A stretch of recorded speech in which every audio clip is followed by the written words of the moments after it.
शिवसेना नेता संजय राउत ने महाराष्ट्र की वर्तमान राजनीतिक स्थिति और सुप्रीम कोर्ट के चीफ जस्टिस धनंजय चंद्रचूड़ पर गंभीर आरोप लगाए। उन्होंने कहा कि महाराष्ट्र की राजनीतिक अस्थिरता के लिए जस्टिस चंद्रचूड़ जिम्मेदार है। यही नहीं, राउत ने और कई गंभीर आरोप लगाते हुए स्पष्ट किया कि ये लड़ाई सिर्फ चुनावी नहीं बल्कि महाराष्ट्र की अस्मिता और लोकतंत्र के भविष्य को बचाने की है। गौतम अडाणी हा भाजपचा खरा चेहरा आहे, त्याच्यामुळे गौतम अडाणींचा वापर करून आमचा पराभव करण्याचा प्रयत्न झाला।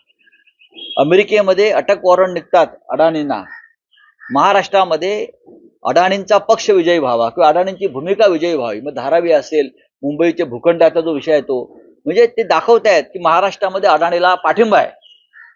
म्हणून महाराष्ट्राच्या हितासाठी जो कोणी असेल, मग कोणी भारतीय जनता पक्षामध्ये असतील, कोणी अन्य कुठल्या पक्षात असतील, कोणी MIM मध्ये असतील, कोणी समाजवादी पार्टीमध्ये असतील, महाराष्ट्र हितासाठी सगळ्यांनी एकत्र येणं आणि हे जे काय काल एक मोठं बाणगुळ जन्माला आलेलं आहे विजयाच्या नावानं, त्या बाणगुळाला भविष्यामध्ये फार खतपाणी न घालणं हे प्रत्येक मराठी माणसाचं, मराठी नेत्याचं काम आहे।